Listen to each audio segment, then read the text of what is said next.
7:35 de la mañana y es momento de recibir en este espacio a Circe Almanzar. Ella es la vicepresidenta ejecutiva de la Asociación de Industrias de la República Dominicana y con ella conversamos sobre todo de lo generado ayer del tema del aumento salarial en la República Dominicana, ya que forma parte de esa mesa donde se define los porcentajes y las formas en que se genera el aumento en la República Dominicana. Buenos días, Circe, bienvenida a Despierta RD. Gracias, Buenos días. gracias por la invitación, gracias porque empiezo ya tempranito Sí, a la sí, sí, batalla. claro ¿No? que Y sí. sobre todo el Le tocó temprano. pan caliente luego del anuncio de ayer del presidente de la República.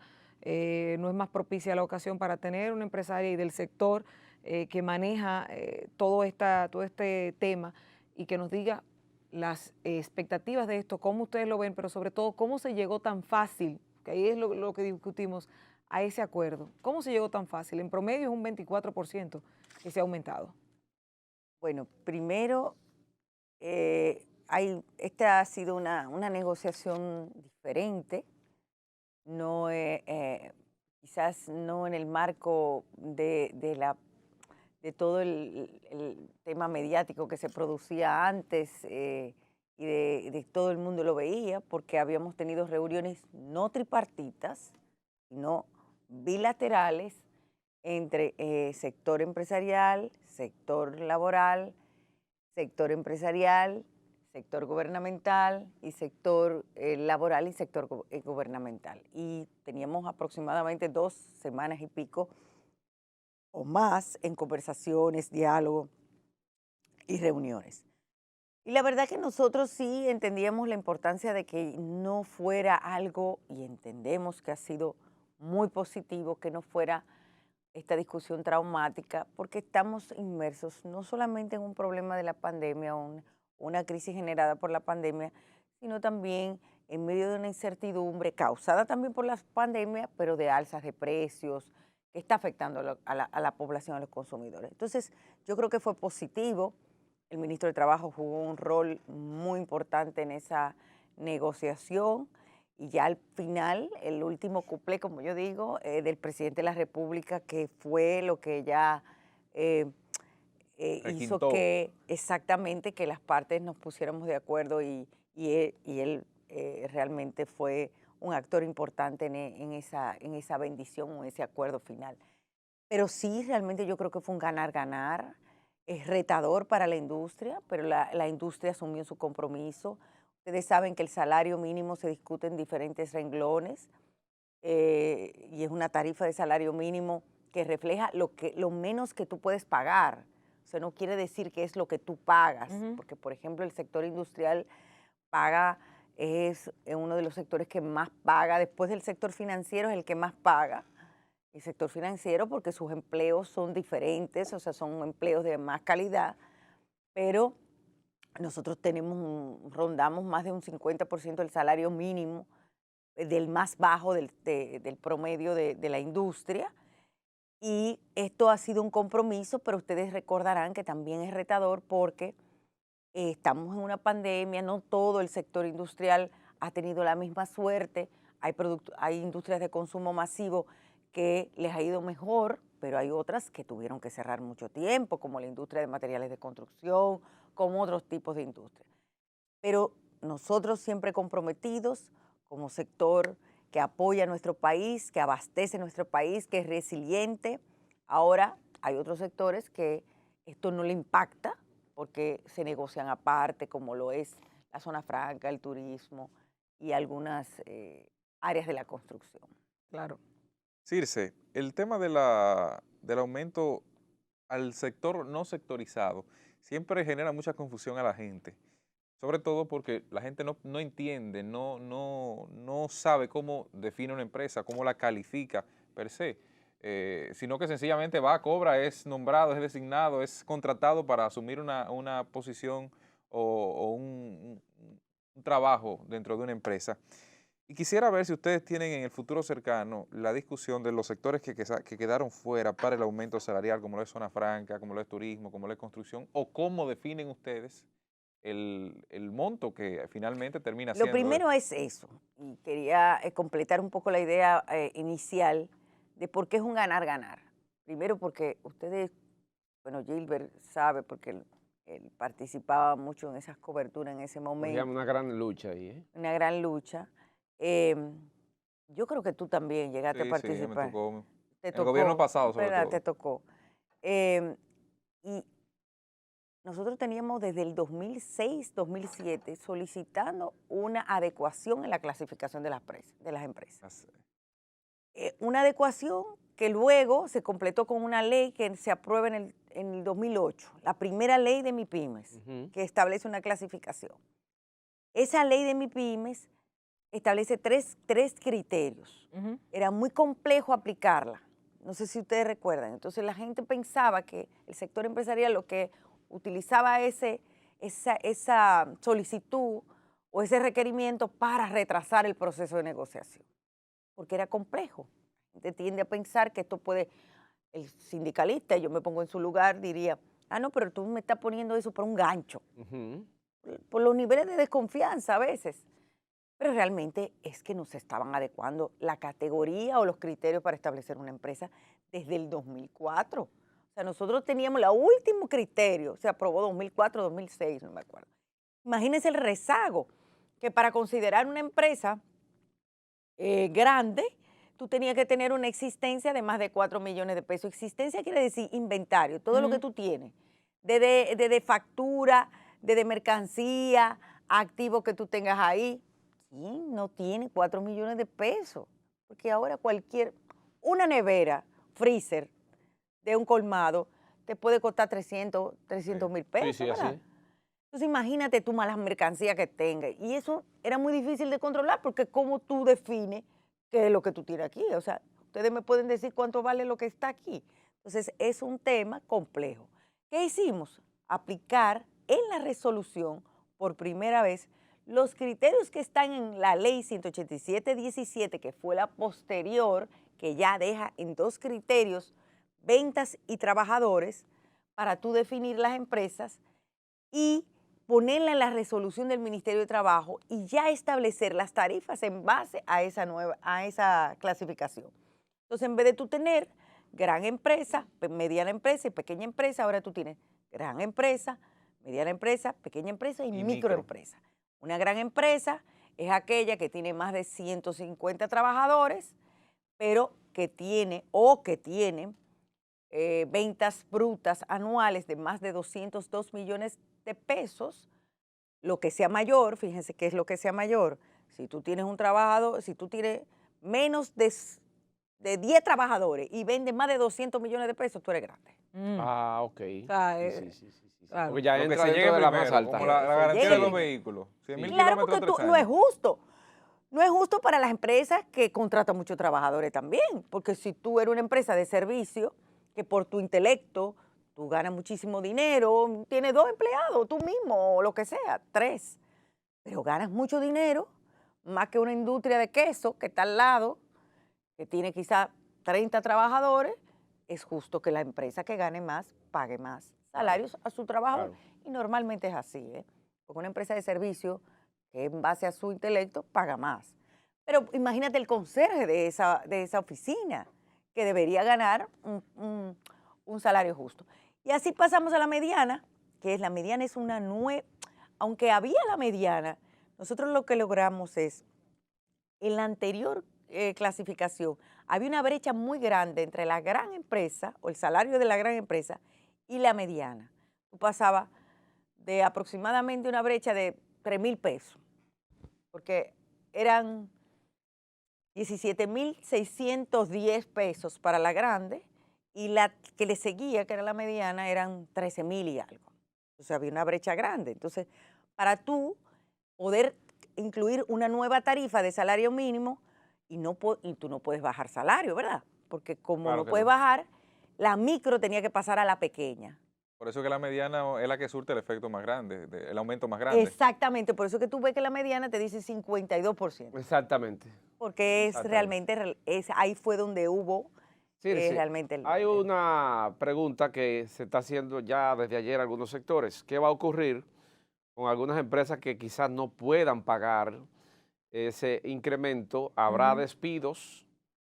Se proyecta eso, Pero ya hay sindicalistas del transporte que están advirtiendo que van a aumentar el pasaje. O sea, que los ¿cómo cuartos así? van a Nuestro quedar, amigo no han Antonio llegado a los Marte dijo cuartos, ya ayer, ellos "Ya, están... hay que subir el pasaje". Yo, cara. Pero Sí. es como que él dijo, mira, si aumentan El sueldo. sueldo, hay que saber, ¿y qué tiene una cosa Y que el ver con la alegato, otra? no, el alegato de ellos es que ahora, bajo la nueva ley de tránsito, ellos son empresas y pagan a los empleados. Cuando ellos No. utilizan el sistema antiguo que todos conocemos de que, Sí, de la que ley ellos le 63 pagan, lo ellos le pagan declara como como Y empresa, pagan sí. impuestos. ¿Qué impuesto Sí. pagan? Ya. Doña Ciencia, entonces, ¿qué va a ocurrir Contrario. con esa parte? El temor es ese, el Esto desempleo pudiera que pudiera... provocar que una de las empresas que esté en esta categoría, para no tener que soportar el gasto extra, decida reducir su cantidad de empleados y Eso es una... trabajar con la cantidad que puede, pero eso sobrecarga el trabajo de los que se quedan. Eso no, es un riesgo. Y la verdad que lo advertimos. Sí. En medio de las negociaciones nosotros teníamos, o sea, en los años que más complicaciones o más aumentos de la inflación hay, es impresionante cómo el incremento es muy parecido a la inflación porque tú no puedes presionar más la inflación, no debes. Cuando tú haces incrementos muy significativos, te puede ocasionar una presión mayor hacia la inflación. Pero por eso mismo, cuando había mucho interés de incrementar más el poder adquisitivo de la gente a través del sector privado, ojo, porque la mayoría de las medidas son a través del sector Claro que sí. privado, entonces planteamos de que se dividiera en dos el ajuste. Para varias razones. Primero, para que pudiéramos recuperarnos efectivamente durante todo el año, como se prevé, como esperamos, como tenemos toda la esperanza, que gracias al proceso de vacunación todos estemos más o menos ya en la normalidad en el último trimestre del año y las empresas se puedan preparar adecuadamente en su presupuesto para el aumento ya más significativo. Entonces, por eso dividimos en dos. Y también, fíjense que el incremento de las categorías más bajas no es tan grande. O sea, tú puedes decir que es un porcentaje más alto o un porcentaje parecido, pero nominalmente el incremento no es tan alto. O sea, cuando tú vas y revisas nominalmente, el sí. incremento salarial, cuando tú tienes un porcentaje de 10 para 20,000 pesos, para 17,000 pesos, es mucho mayor que de 10% a 11,000 pesos. Entonces, nominalmente el incremento no es tan grande. O sea, estamos hablando de que para la micro lo que está incrementando ahora, de aquí a enero, son aproximadamente 700 pesos. O sea, no es tanto. La primera parte será, se va a cobrar a partir de la última quincena del mes de julio. ¿Y el segundo? El año próximo. 1 de enero del 2022. 2022. Entonces, una cosa también con relación a eso. Ya Antonio Marte dice que pueden o van, porque No, él dice que van así, Que van. Que van. No dijo eso haría que otras empresas que tienen ciertos productos digan, bueno, podemos aumentar un poquito porque ya hay más poder adquisitivo. Eso también lo haría. Y si dentro de esto, o sea, ahí hay dos preguntas para las zonas francas, la zona agrícola, la zona turística, los empleados privados, ¿están dentro de esta reforma todo el mundo? No. Como les decía, esto es no sectorizado, incluye industria, comercio y servicios. O sea, todo lo que no es un sector sectorizado, valga la redundancia. Sectorizados son aquellos que negocian particularmente. Normalmente son convocados a esas discusiones unos meses muy próximos a que se negocie esta es como la referencia. Ahí está construcción, ¿verdad? El sector del turismo. La construcción es diferente. La turismo. construcción negocia por... ¿Libre mercado?